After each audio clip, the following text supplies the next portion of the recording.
19 crew members of the Maersk, Alabama, landed at Andrews Air Force Base in Maryland early this morning, met on the tarmac by about 100 family members for emotional reunions. It was just last Wednesday that the U.S. flagged cargo ship carrying relief supplies was hijacked by Somali pirates. The captain of the ship, Richard Phillips, did not return with his crew. You'll remember that he offered himself as a hostage after the pirates stormed his ship. The Navy rescued Captain Phillips on Sunday. He is now in Mombasa, Kenya, awaiting a charter flight home. A day after being convicted of killing 4 bound and blindfolded Iraqis, an American soldier is sentenced to life in prison. A military tribunal further ruled that Master Sergeant John Hatley will forfeit all pay and receive a dishonorable discharge. The victims' bodies have yet to be found.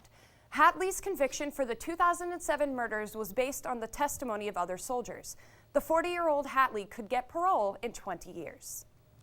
President Obama's 2 books proved to be big moneymakers. Recently released tax returns show that the president and first lady made $2.7 million last year, and almost all of that came from sales of the president's 2 bestsellers. The Obamas paid $900,000 in federal and state income taxes and donated more than $172,000 to charities. Other released tax returns show that Vice President Joe Biden and his wife Jill earned around $270,000 last year. They paid about $58,000 in taxes. A former federal prosecutor who led a crackdown on illegal immigration in Southern California is named border czar for the country. Homeland Security Secretary Janet Napolitano named Alan Burson to the post. Burson told reporters he wanted to halt illegal immigration and the flow of drugs and weapons across the border. He rejected the idea of using U.S. troops on the U.S. side of the border.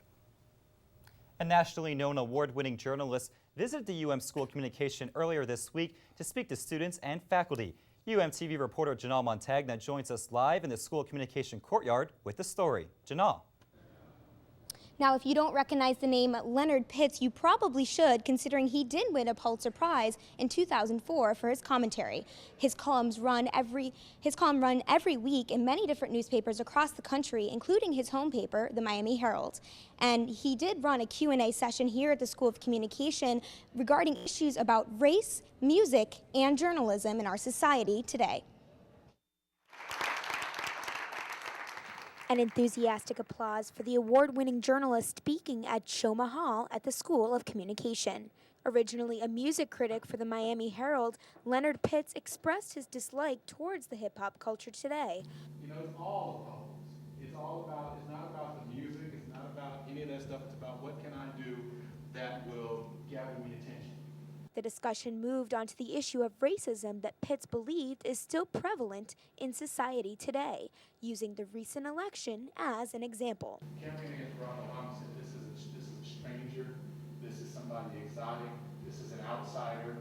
You know, that's all the stuff that was said about him, and that stuff was very clearly racial and cultural.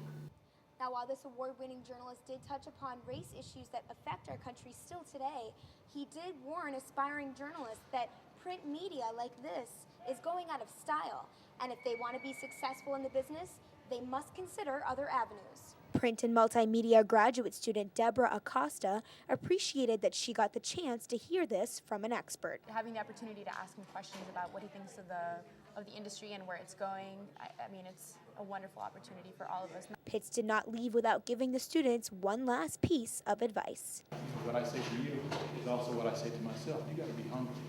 You got to make it your business to be a little bit better today than you were yesterday. Junior Lauren Cara agrees. I think it'll have good things to say.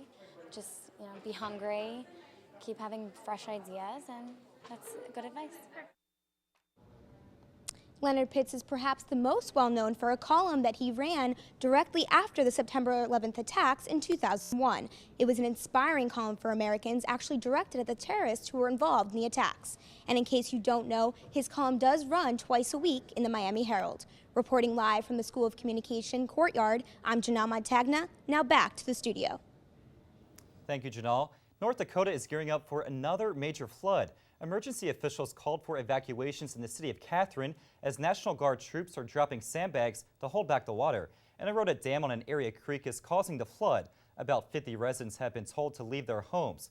For more on how this state is bracing the impact, we go to weathercaster Bree Winkler. Bree, what can you tell us?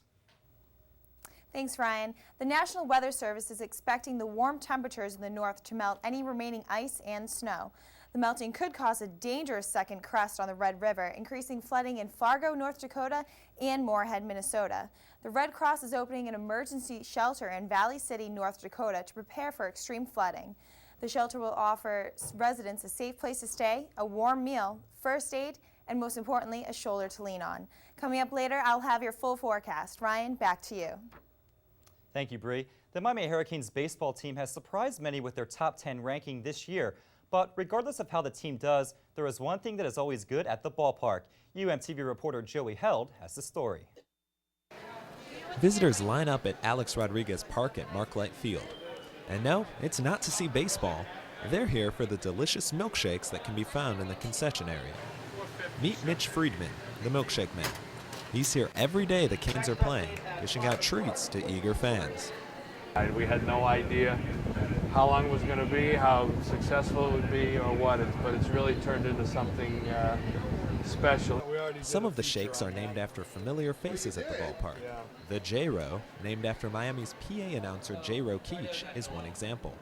Mitch and his milkshakes are known throughout the country, so it's quite an honor for me to come here and show folks and friends that there's actually something named after me. But what goes into the making of a J-Row? Well, it's basically just, chocolate, a lot of chocolate with crushed Oreo cookies in it. I think there's some hot fudge in there as well, and it's really a healthy beverage. You know, these have to be pretty good since they've been in business for 24 years here at Marklight.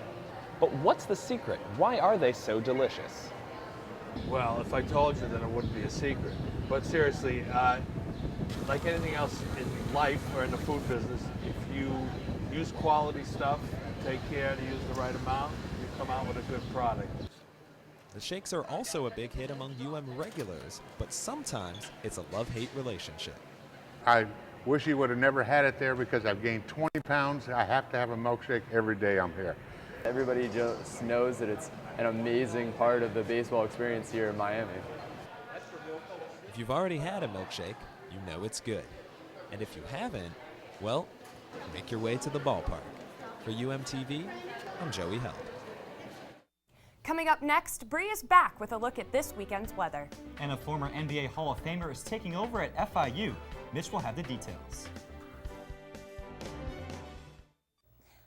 Welcome back. Thanks for staying tuned. I'm Bree Winkler, and not much to show you on the satellite and radar. It was clear skies today. Very sunny day, very warm day. Those showers remain to the south. Key West got hit with a few sprinkled showers, but not much on the radar to show you. Currently, right now, we're at 79 here in Miami. We reached a high of 87 today. Without that clouds, we were able to reach up to a temperature that high. 75 in West Palm Beach right now, a little bit chilly over there. 80 in Marathon and 80 over in Key West. Now, I'm sure the folks over in Utah are wishing they were seeing the temperatures that we are here in South Florida. They're actually getting slammed with snow. That's what this blue is here. You can see on the satellite and radar map. Now, as the system moves across the east, we're going to see just some cloud coverage on Saturday. Not much for this weekend, though. For tonight, low of 72, partly cloudy. It's going to be a breezy one. Wind gusts up to 25 miles per hour. For tomorrow, those winds will be sticking around. It's going to be windy. High of 80, just partly cloudy. And now for your 5-day forecast. It's going to get cloudy with that cold front heading our way on Saturday, dropping down to 78 degrees. Should warm up and clear up on Sunday. Now, there is a chance of rain come Tuesday, but I wouldn't bet on it. Now, that's all with weather. Let's head over to sports with Mitch. Mitch?